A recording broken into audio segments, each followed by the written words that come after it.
Ito pa, mga kalamig. Second na pwede kong ipaliwanag sa inyo kung anong gamit nito. Ito naman. Ito ay para sa breeze air, hangin galing labas. Dito.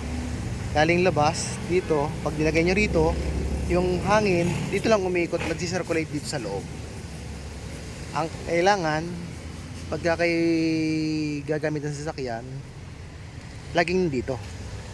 Kasi pag nakalagay dito, madalas, bukod sa nababawasan na ng lamig, yung hangin galing labas, halimbawa nakadaan kayo sa mausok, o kaya may nasusundan kayong mga sasakyan na, halimbawa may baboy, o kaya may madaanan kayo mabaho, ayun, papasok dito sa loob ng sasakyan nyo.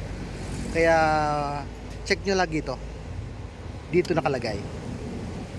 Sa circulate lang, dito lang sa loob ng sasakyan. Tapos madalas kasi pagka minsan yung mga gumagamit ng mga unit na may ganito, madalas dito nakalagay.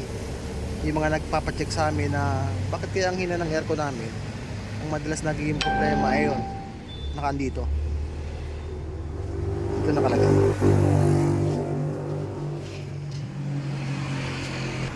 Ayun, yun yung pwede ko ma-share sa inyo tungkol dun sa fresh air at saka circulation galing sa labas. Ayun lang, dapat lagi nandito pag gumagamit ko yan. Ha?